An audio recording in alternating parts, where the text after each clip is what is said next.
Hey guys, welcome to my first official YouTube video, and let me introduce myself quickly. I am Geetika and I am a second year mbbs student studying my medicine in Hyderabad. And FYI, I am also a dancer, like a self-taught dancer, and I really do post a lot of content on Instagram. So I'm gonna link up my, what do you say? Oh my god, what do you say? My brain. Okay, whatever the account's name, somewhere right here on the screen, so you can just go check that out. But okay, coming back to the video, as you all have seen, today's video is going to be something which is going to be brutally honest and totally out of my personal experience. And before all of that, I hope you'll really enjoy this video, and feel free to just drop in the comments, drop in what sort of videos do you all want, and what sort of content do you all want, and any suggestions, feel free to just drop it in the comment section below.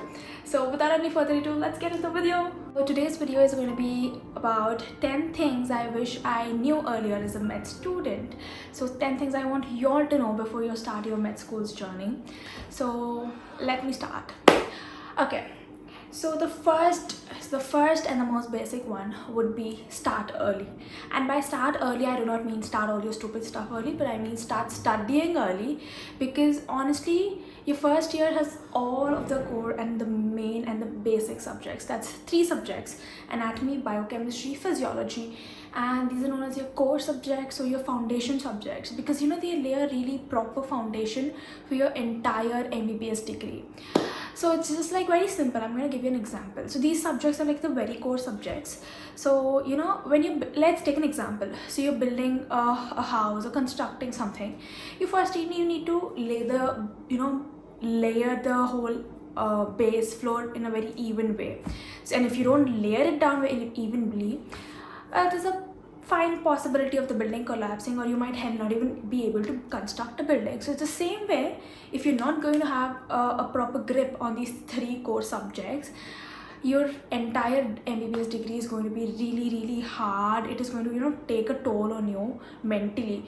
And that's because these 3 subjects, they're like, it helps you understand the other subjects you'll be studying in MBBS further as you go through the journey. It's like basically the basic stone, the foundation. So I just want you all to know that you all need to start early. I'm not going to say start from day 1, but once you feel like, okay, my studies are getting serious, there are exams that are being conducted in my college and all, start a month before your exams. The first exams you have, like the first internals or whatever you call it, start a month before that, so that you're able to push through by the end of the finals, by the end of your first professional examination. And I've done that too personally. I've started preparing seriously a month before my first internals. So I think that has helped me a lot, because I think I have pretty much a good grip on the subjects of the first year. And that is exactly why during the second year it has been helping with my clinical postings. I'm able to correlate stuff, maybe not completely, but at least a 10-20%. So yeah, start early is going to be my first and foremost advice. Okay, so now coming to the second thing, that would be, please never ever neglect your mental and your physical health. And I do not say this just for the sake of saying it, but that's because I've personally experienced it. Because I'll tell you something, it's like a story time. So when I was in my first year, initially I was in thoda chill mode and everything. Now things got serious, studies got too hectic and all. I started to stress eat a lot, and I stopped working out. I used to go to the gym. I stopped going to the gym. I had no physical exercise. My daily routine was getting up, eating something junk, starting my day with junk, going to college, studying or whatever happens in the college, coming back, sleeping for like 1 hour, taking a nap, then studying until it's like 1. And in my hostel, I really wouldn't eat proper food either, because I didn't really like the food. But then I was supposed to still eat it, but I didn't eat it for obvious reasons, because I was stupid like that. But yeah, I did eat a lot of junk food. I had no physical exercise, and I think that has eventually taken a toll on my mental health. And now when your mental health takes a toll on you, your productivity immediately just goes down. It's like, the more you stress eat, you think the more you're going to we'll study later, but that's not going to happen. What happens is there's a downfall completely in the way your in your productivity, the way you study, and your efficiency of studying, I might say. So I think that has really, taken a toll on me. It has taken a toll on me, on my mental health and everything. And my dad always used to say, eat food that is good for your health and not just for your taste buds. And I think I don't implement it completely, but I think I should start doing it. And I, really want you all to start doing it, because honestly this is the best advice I've come across. Because once your physical and mental health is in a proper lane, the rest of things in your life just come along. So I think that is the most important thing, again, you need to be focusing on. So please don't neglect your mental and physical health at all. So third advice, I think most of the people who are watching this, in fact if my college people are, you might feel attacked, but nothing personal, guys. But yeah, so the third advice would be, friends in your first year, the friendships in your first year are not really real. And the friends who portray to be like they're nice people, they're good people, they're not really nice people. Like, जो दिखते हैं वो है नहीं. And I'll tell you this in a very simple way. You think you really know somebody until something happens and that proves that you never really have known that person. So and when I tell this from a lot of personal experience, a lot of drama out of my first year of med school. And I can just make a whole another video, and I'm pretty sure it will blow up for the amount of Netflix drama that went out in my first year, but I'll just save it for some other day. And I also do not want to feed the ego of the people, whoever. Okay, so coming to my main point. So people might seem like nice people, good people or something, but they're really not that.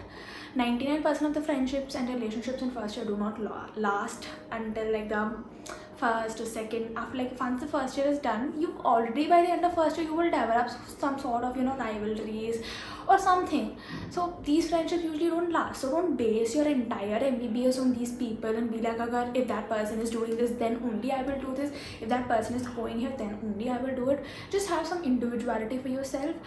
Don't link any of your personal goals, professional goals with any of these people. These people are all fun until you're in the college, but once you're home, you do not know these people, and those people do not know you. So it's just very simple. Draw boundaries, and always remember that these friendships, they do not last, not until second year. And if you're really lucky and if you're God's favorite child, it might last, and I think that's something really beautiful. But finding your people in medical college is really hard, because for n number of reasons. So I think, just focus on yourself and do not trust in these friendships in the first year and be like, oh yes, this person is going to be my real friend, oh yes, this person, I know we are lasting together. No, behan, nahi hota ye sab. So just be your own self, have your own individuality, and don't just base your entire MBBS on these friendships. So yeah, so the fourth advice would be my personal favorite: keep things personal. Like, this is very, very important, and I cannot exaggerate on how important this is, not just in med school but out of your life, in general life, throughout your life. This is very important. Keep things personal. And I say this because usually you come across people, and not everybody is going to be happy if you're going to do well in your life. Not everybody will want you to win in your life. Not everybody can take that amount of fame, success that God is giving you. So they will obviously have this sort of negative energy towards you. So the more you tell about stuff, the more negative energy you attract from these sort of people. And that's when the concept nazar comes into play, and it ruins a lot of stuff. At least for me it did. And I believe a lot in nazar, because it's not just some sort of blind belief. It's because the negative energies you attract from these negative sort of people, because these people are not necessarily your well-wishers or people who want to see you do well in your life. And especially in med school, you barely find people like these. So keep things personal. Do not tell about your study plan, your life goals, your personal goals, anything. Do not tell them shit. You are close to them, but you are close to them only until you are close to them. But other than that, they do not know you on a personal level. So just keep it that way, because honestly, the more you talk about stuff, the more negative energy you attract, and the less chances of that happening in real life. So it's very simple. And I know a lot of you may not agree to this, but once you start facing things like this, once you start coming across stuff like this, you will actually realize that, yeah, that's true. Not everybody who looks good, not everybody whom you think like, oh, that person must be really concerned for me, is concerned for you. I will tell you, the world is very selfish. Especially in med school, people are very selfish. So you keep things to yourself, because some things are only meant to be between you and never between another person. So just know what to share, with whom to share, and you can't just tell it out to everybody and anybody. So keep it in mind, keep things really personal, please.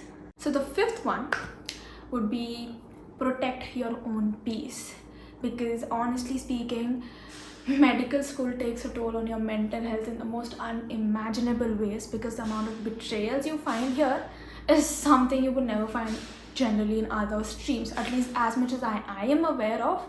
So yeah, so protect your own peace, and by that I will tell you this because honestly, friends and bonds in first year, they do not last.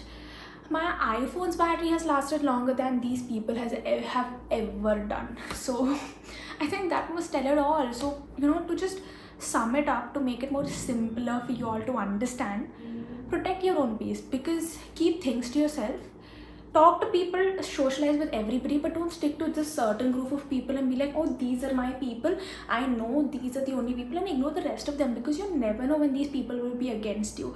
Because usually in first year, people tend to snitch a lot more than you can think. And you get this whole new insight about life. You realize how disgusting and how much of a low level can these people fall onto, because they will do anything and everything just to make themselves feel better about themselves, and that should not be there questioning your own worth. So you just need to protect your own peace, build these really huge walls around yourself that nobody can break, because once you've done that, nobody can mess with you. Let them do anything, nobody can just mess with you in a very easier way. People should be afraid to mess with you or to come and bullshit about you, or just to even fuck up your whole mind in general. Did I just use that word? I meant to ruin your whole mental peace, guys. So yeah, that's one thing I think you all should be aware of, to protect your own mental peace and to build walls so huge that nobody can break, at least in med school. Please do it. Okay, so the sixth one would be betrayals are the most common things that happen here in med school. And I'll tell you this because honestly, there are a lot of betrayals I've had in just 1 year of my college life, and do not take any of them personally, because you have 4 years lying in front of you, and you have so many new people to meet in med school. You have so many new bonds to make, and hell, you might even just find that one person in medical school. So I'll tell you, do not just link yourself up, and do not let these betrayals get to your head and ruin your mental health, because I'll tell you, sometimes it hurts. It's easier said than done, but sometimes it really hurts, but there's nothing you can do about it. There comes a stage of acceptance when you're like, yes, this is the reality, this is how it is, because betrayals are very common, and like they say, expect the unexpected from the most unexpected people, because honestly speaking, you never know what's coming for you. You never know what that other person has for you, or what this other person has for you, because honestly, you never really know a person's true intentions, not at least until you spend like 3 years with them. Sometimes you never even know that, but yeah, 3 years is like at least minimum to know a person's true intentions towards you. So yeah, so just remember, don't take these betrayals personally. You have long life, you have like this really long life lying ahead in front of you. 4 years of MBBS, first year is nothing. It is just this much of the whole MBBS degree. This one saying, I will end this point by, खिचड़ी जैसे लोगों को ना बिरयानी जितना importance बिल्कुल ही मत देना. Simple as that is. So the seventh thing would be, please do not be this whole nerd and be like studying. No, please don't, because I'll tell you why. First year is the most flexible year. First and second year, you have a lot of time to explore your other hobbies, your passions, and you might even discover things you like, but which you never knew you were into. So make time out to and squeeze time to find new hobbies, to follow your passion. Just don't be all about studying, because you will make no new memories if you're doing that. I think MBBS journey shouldn't be so hectic. It's already hectic enough. They make it hectic enough for us. So you need to make the whole process enjoyable for yourself. So find things you're really interested in, make time for that. And by that, I don't mean stop studying. study, balance it out equally. And balance is not something which comes really easy, because I still struggle to balance, but I think it's really subjective. You learn every day. Balance is different every day. So if, for example, I am studying today for like 8 hours, tomorrow I will just be studying for 1 hour, but at the same time I am studying. Just get your work done, get your studies done, follow your passion. So I think, do not be a nerd, balance it out perfectly. This is my 7th advice for you. Okay, so the 8th advice would be, get out of your comfort zone. Do not become that sloth bear and rot in your bed all the time, scrolling through reels, YouTube shorts, or whatever. I did that for initially 1-2 months, but then I got out of it. But develop a proper routine for yourself is what my 8th advice would be. Like, develop this proper routine, stick to it on most of the days. Stick to the routine most of the days, follow it religiously, and branch out your interests. Half your interest should be studying, the rest interest should be your passion. Like for me personally, my passion is dancing, and my passion is also content creation. And I'll tell you why. Because I was bullied as a teenager, not actually as a teenager, so when I was in 5th-ish to 8th-ish class, I was bullied a lot, and I think I had very low self-confidence, very low self-esteem. So I think that is what has driven me towards this field of dance and content creation, so that there are people who are out there like me who think who cannot make it will make it. I have not made it yet, but I am in the process of it. So I think that is what makes us, makes all of this thing a really beautiful journey. So balance it out perfectly, and just remember one thing: you do things for yourself. What log kya sochenge, what others are going to think, the judgment of the college people, especially in medical college, is really judgy. Do not be bothered by them, because these people cannot do shit to you. You do your thing, and that's it. That's all you need to know. So my 8th advice to y'all would be, stay close to your friends outside med school. And I am telling this to y'all because generally in med school it's hard to find your person, and by the time you find your person, your 3 years or 4 years of med school is already done. So just try to find people outside of med school who are your people, or your childhood friends, your family. Find that support system for yourself outside of med school and not in med school, because in med school nobody is nobody's support system, or nobody is anyone's moral support. People deep down are just wishing something really bad for you, and you're lucky if you find your people, but sometimes it's just pure luck, I'd say that. So try to stay in touch with the people outside of med school, and try to keep in touch with them, because you realize when everything around you is constantly changing, your only source of peace and constancy is your friend outside med school, or your family. That support system and moral support is something you really require in order to find that peace for yourself. So for me, it's personally my long distance best friend. She lives miles away from me, but I think if I am able to survive this med school and stay a bit sane, it's because of her. So find yourself people like her, and her name is Varshita, by the way. Did I just reveal it? No, sir. Okay. So yeah, that's her, and I hope you all find your Varshita in your life, because for me it's just her. So yeah, just try to find your own support system outside, or you already have it. And if you do not have anybody, be your own support system. I will tell you this: the amount of strength you get by staying by yourself and being your own support system is insane. So be there for yourself before being there for anybody else. So the last one would be, trust yourself. Do not look down on yourself. And I will tell this to you with so much of caps in the sentence I've just used right now, because honestly, once you've entered the first year of your med school, you start to look down on yourself. You start to do these comparisons with others. You start to compare, like, okay, she's doing that and she's doing that, and I'm just here doing this and trying to figure it out. Everybody takes their own time. Do not compare yourself. The main thing is, do not ever compare yourself. You do your thing on your own. You take your time to figure out how to go through the med school. You are figuring it out. That right there is your biggest win. So stop the comparisons. You are you. You cannot be sitting here and self-sabotaging yourself and comparing yourself with others, because everybody is born different. Everybody is built different genetically. So whatever is built within you. You use all that power to come out as a strong person, but do not ever compare yourself. Trust yourself. Trust yourself while you're studying, trust yourself while you're doing some activity, trust yourself in everything. Just know that there is nobody like you, and that right there is your power. So this was the 10th advice, and I think that's how I'm going to sum up my video. So I hope you all really enjoyed this video, because I really did, giving you all the insight. And yeah, if you really like the video, do not forget to hit the like, share and subscribe button. It would mean a lot to me. And if you have any sort of suggestions, feel free to drop it down in the comment section below. And here's my Instagram ID. You all can DM me here about any doubts or anything. And thank you so much for sticking by me and watching to the end of the video. Love you.